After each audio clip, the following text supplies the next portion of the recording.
Ella is a 24-year-old girl who was happy to get a good job after college. Her life was normal, happy, hanging out with friends, going to parties, and having new experiences. However, one day a strange feeling began to consume her. At first it was small, but over time it began to grow more and more terrible. Ella realized that she could no longer be immersed in her life as before. Every day she felt like she was missing something. Nothing could bring her joy. She felt that her life was now just an emptiness. The first signs of depression began to appear in her life, but she still ignored them. "It's just a few days, everything will be fine," she was confident in the idea. Everything changed for Ella when she started taking time off from work. She also had no interest in meeting friends. She spent her days sitting at home, watching television or social media. She doesn't even want to eat, she lies down, she just feels that something is wrong with her, but she doesn't know what. Then one day, Ella calls her mother. She tells her mother, "Mom, something is wrong. I can't be okay, I don't feel anything anymore." Her mother immediately becomes worried and advises her to go to a psychologist.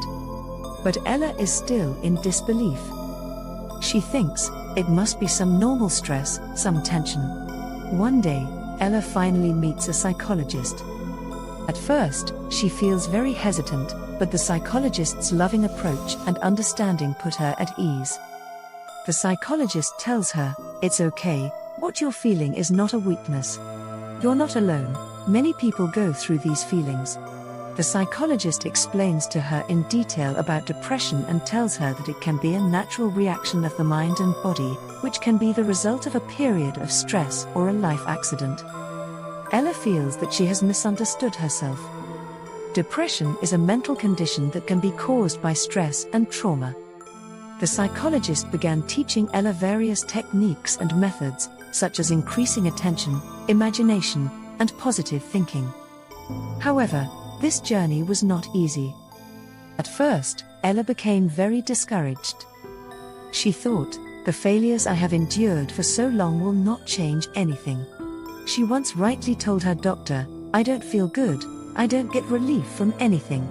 However, the psychologist then reminded her, "This change in your life will not come in a day, but if you are patient, one day you will see that you have started to recognize yourself anew." In addition, Ella began to make changes in her life step by step as the right way to deal with depression. First, she brought some discipline into her daily routine. She made a habit of doing some yoga and meditation in the morning.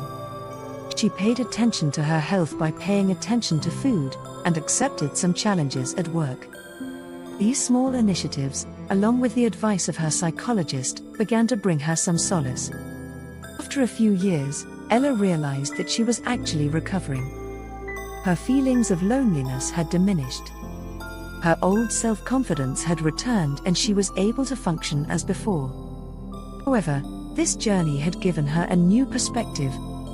Ella knew that if anyone wanted to recover from depression, they had to be mentally strong and understand themselves. At the end of the story, Ella says, "I am not the same person I was before, but I now know that depression does not go away overnight, but through effort we can find our way to the light within ourselves.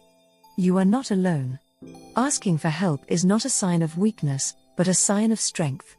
Depression can really turn your life into darkness, but at the end of every darkness there is light."